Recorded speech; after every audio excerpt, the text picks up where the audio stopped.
வணக்கம் ஃபுடீஸ். இன்னைக்கு நம்ம கோழிக்கு ஆட்டுக்கு வந்து கேட் பாஸ் கொடுத்து அமைச்சாச்சு. ஸோ இன்னைக்கு என்ன ஸ்பெஷல்னு பார்த்தீங்கன்னா நம்ம வந்து காடைக்கு தான் ப்ரொமோஷன் கொடுத்துருக்கோம். காடை சைஸ் சிறுசா இருக்கலாம், ஆனா டேஸ்ட்னு வந்துட்டா வேற லெவல். அதனால இன்னைக்கு செய்ய போற ரெசிபி காடை குழம்பும் அது கூட காடை ஃப்ரையும் அது கூட முட்டை ஆம்லேட்டும்.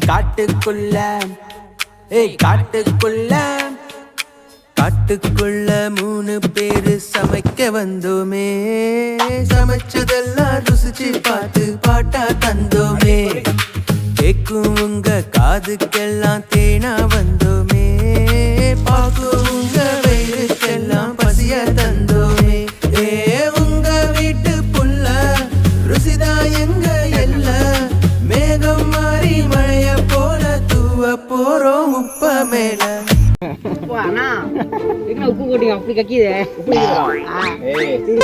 தண்ணி கொண்டு வந்துடுவா. இன்னொரு ஐடியா இருக்குண்ணா, தண்ணி சுத்தமா இல்ல, உன கூட இது கொஞ்சம் வந்துருந்துச்சு. அது மழை பெஞ்ச தண்ணி காசு இல்லை, ஃபீஸு கட்டணும். காக்காவுக்கு மட்டும் குறி வைக்க தான் ஆகும். முட்டையில பிரச்சனை வந்ததா குடிக்கிறேன் அப்படின்னு சொல்லிட்டு இங்கே பாரு இல்லை, அங்கே நிறைய கடவுள் பார்த்தேன். யார் இல்லாமல் பணமரம்னா வேணாண்ணா விட்டுருங்க.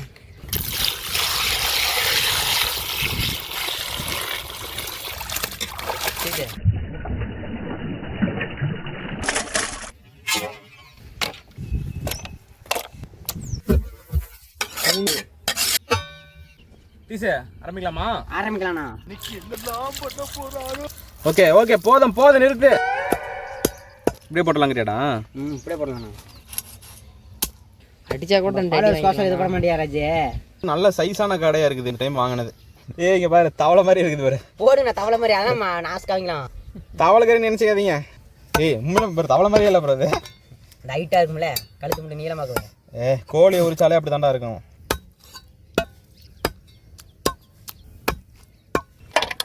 காடை சாப்பிடுவில்ல? சாப்பிடுதானே காடை? சாப்பிடலாமா? மிளகாய் தூள் போட்டுக்கலாம், தனியா தூள் போட்டுக்கலாம், காஷ்மீர் மிளகாய் தூள் போட்டுக்கலாம், தேவைக்கு ஏற்ற மாதிரி மஞ்சள் தூள், நுணுக்கி வச்ச சீரக மிளகு போட்டுக்கலாம், கரம் மசாலா போட்டுக்கலாம், இஞ்சி பூண்டு பேஸ்ட் போட்டுக்கலாம், மசாலா கலந்துக்கலாம். உங்க அப்பா வந்து அடிக்க போறாரு போச்சு. எப்படி இல்லாமா? யாரு போய் கோபமா வராரு பாரு. ஏதோ தயிர் கொஞ்சம் சேர்த்துக்கலாம், கொஞ்சம் வெண்ணெய் சேர்த்துக்கலாம். இது வெண்ணெய் சேர்த்துறதுனால நல்லா க்ரீமியா வரும். நுணுக்கின கல் உப்பு தேவையான அளவு போட்டுக்கலாம்.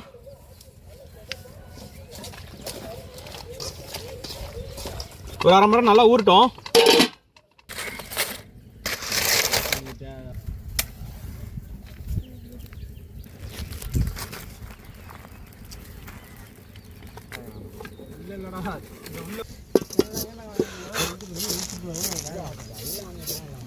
சட்டி காஞ்சிருச்சு. இப்ப எண்ணெய் ஊத்திக்கலாம். எண்ணெய் கொதிச்சிருச்சு. இப்ப பட்டை, ஏலக்காய், அப்புறம் பிரியாணி செலவுல போட்டுக்கலாம். சோம்பு போட்டுக்கலாம்.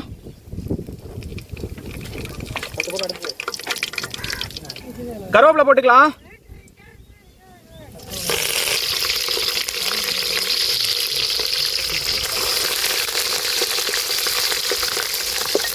சின்ன வெங்காயம் சேர்த்துக்கலாம்.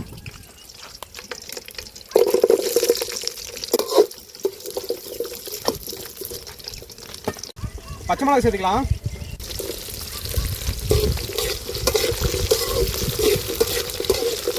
மிளகாய்த்தூள் எடுத்து வந்தீங்களா? இஞ்சி பூண்டு அரைச்சது போட்டுக்கலாம்.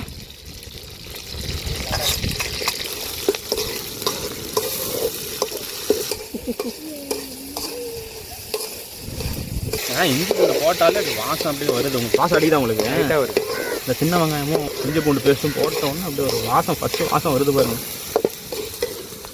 நறுக்கி வச்ச தக்காளி போட்டுக்கலாம். பார்க்கல, நான் பார்த்தேன், அவங்க யாரும் பார்க்கல. மிளகாத்தூள் போட்டுக்கலாம்.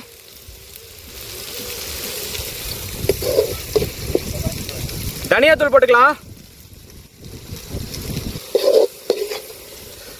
மஞ்சத்தூள்,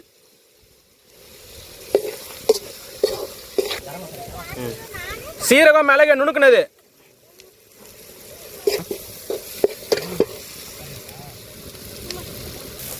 கரம் மசாலா போட்டுக்கலாம். நல்லா ஒரு கிண்டி விட்டு அதை அந்த மட்டன் செய்யணும். தண்ணி ஊற்றிக்கலாம்.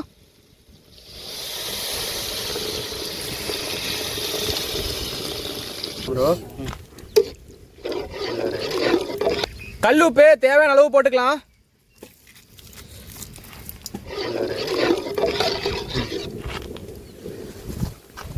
குழம்பு தேவையான மசாலா எல்லாம் போட்டாச்சு. ஸோ கொஞ்சம் கொதிக்கிட்ட ஒரு 10 நிமிஷம் மூடி வச்சிடலாம். வெட்டுறான்னு அப்படியே போட்டு வச்சிருக்கான் பாரு. பீஸ் இதுக்கு வந்தது ஒன்று எடுத்துருவான பீஸு.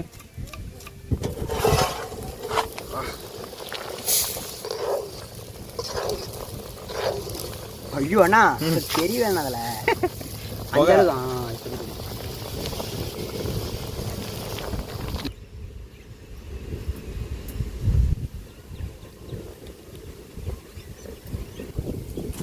சூப்பராக இருக்குண்ணா.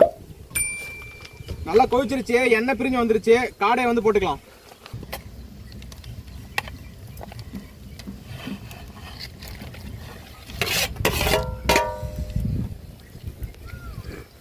வடை சட்டி ஒன் சைடாக இருக்க மாதிரில கரெக்டாக இருக்கு. கரெக்டாக இருக்கும். குழம்புல இப்போ காடையை போட்டாச்சு. ஒரு 10 நிமிஷம் வேகணும். 10 நிமிஷம் கழிச்சு நம்ம திறந்து பார்க்கலாம். 1 மணி நேரம் 1.5 மணி நேரம் பண்ணுறான்.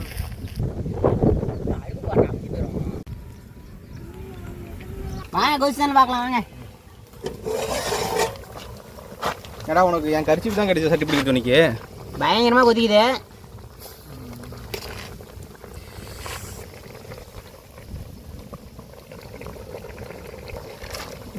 காடை பிடிக்க மாட்டோமா?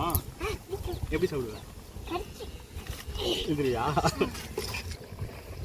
காடை குழம்பு நல்லா கொதிச்சிருச்சு. இப்போ நம்ம தேங்காய் பால் சேர்த்துக்கலாம். ஆனால் தேங்காய் பால் எடுத்துடணும். தேங்காய் பால் ரெடி. ஸோ தேங்காய் பாலில் என்னென்ன இருக்குதுன்னா, தேங்காய் துருவனதை வறுத்து, அது கூட வந்து பார்த்தீங்கன்னா முந்திரியும் வறுத்து போட்டிருக்கு. அருமையாக இருக்கும். ஊற்றிடலாம்.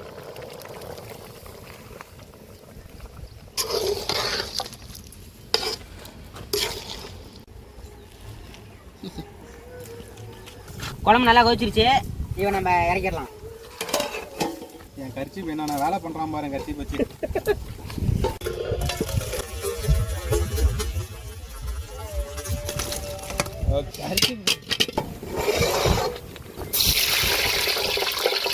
எண்ணெய் நல்லா காஞ்சிருச்சு. காடையை போட்டு பொரிச்சிக்கலாம். நம்ம மசாலா போட்டு நல்லா ஊறி இருக்கு. எப்படி கிட்டத்தட்ட பார்த்தீங்கன்னா ஒரு 40 நிமிஷம் இருக்கும் ஊறினது. ஸோ இந்த மாதிரி நம்ம அந்த டைமிங்கில் ஊற வச்சா தான் நல்லா அருமையாக கிறிஸ்பியாக வந்து வரும். ஏன்னா மசாலா ஃபுல்லாக உள்ளே இறங்கியிருக்கும் கறிக்குள்ளார. என்ன காடை தலை தொங்கிடுச்சு. நீங்க படுத்துற நிமிஷம் நாள தாங்க முடியலையே.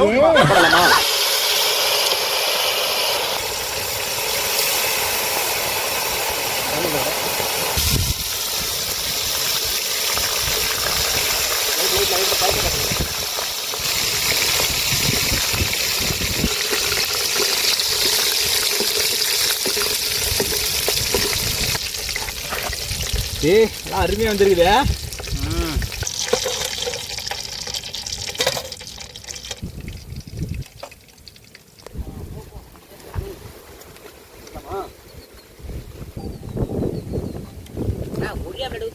ஆமாடா, பெரிய ஆம்லேட்டாக ஊற்றிக்கலாம்டா. ஏன் உனக்கு தனியாக வேணுமா? வைக்கலாம்.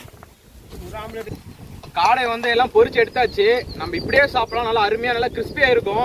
இன்னொரு நல்ல ஒரு பெஸ்ட்டான ஒரு ரெசிபி சொல்கிறேன் பாருங்க. இந்த எண்ணெய் கொஞ்சம் பெரிய வெங்காயம் குடை மிளகாவும் போட்டிருக்கு. இதில் வந்து அப்படியே காடையை நம்ம பொரிச்சு வச்ச காடையை அப்படியே சேர்த்திக்கலாம். வெள்ளை எள்ளு இன்னும் போட்டோம்னா நல்லா கிறிஸ்பியாக இருக்கும்.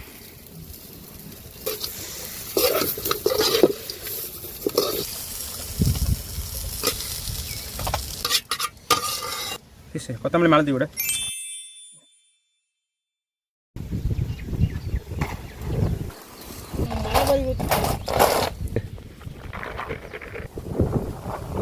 அப்படி வேற எங்க இடத்துல நிறைய கொட்டுவான். முட்டை ஆம்லெட், காடை குழம்பு, பொரிச்ச காடை. சமைச்சு முடிச்சாச்சு. காடை குழம்பு, காடை ஃப்ரை. இப்ப சாப்பிட்டு எப்படி இருக்குன்னு சொல்றோம்.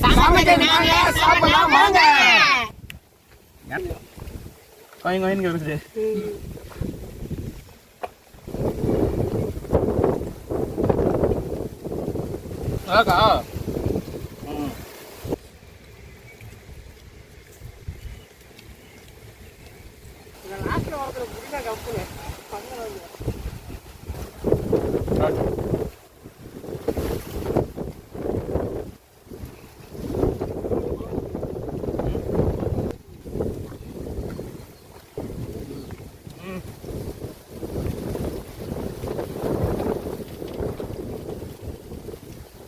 சாப்பிடலாம்.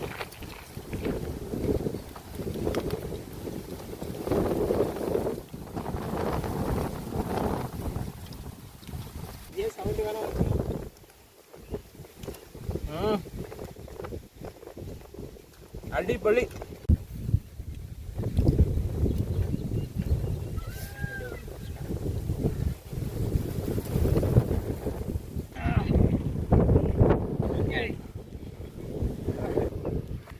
ஸ்பைசியான காடை குழம்பும் அது கூட வந்து காடை பொரிச்சதும் சாப்பிட்டோம். சும்மா அல்டிமேட்டா இருந்துச்சு. அண்ணா எங்கண்ணா காடை காடை குட்டி காடை எங்கண்ணா பாட்டியை காணும். காடை வந்துருச்சுடே. காடை வந்தாச்சு, நாளெல்லாம் கொண்டாட்டம். குழம்பு வச்சாச்சு, மனமெல்லாம் ஜோராகும். காடை வறுவல் தூளு நாக்கெல்லாம் துடிக்குது. முட்டை ஆம்லெட் சேர்த்தா சாப்பாடால தூக்குது. காடை காடை சின்ன காடை, ருசிச்சா மட்டும் பெரிய காடை. காடை காடை குட்டி காடை, சொத்துக்கு வந்தா ஏன் கூட. காடை காடை சின்ன காடை, ருசிச்சா மட்டும் பெரிய காடை. காடை காடை குட்டி காடை, சொத்துக்கு வந்தா ஏன் கூட. காடை காடை ஆனா செம்மையா இருந்தது அந்த பாட்டு. இந்த பாட்டை கேட்டா செத்து போன காடை கூட வந்து காடை காடன் டான்ஸ் ஆடினா. இந்த காடை காடை வீடியோ ஃபுல்லா பாக்கணும்னா டிஸ்கிரிப்ஷன்ல லிங்க் கொடுக்கும், போய் மறக்காம பாருங்க. ஸோ இதோட இந்த வீடியோ முடிச்சுக்கலாம். அடுத்து ஒரு தரமான ஒரு நல்ல ஒரு ரெசிபியோட உங்களை சந்திக்கிறோம். அதுக்கு வரைக்கும் சமைச்சது நாங்க சாப்பிடலாம் வாங்க.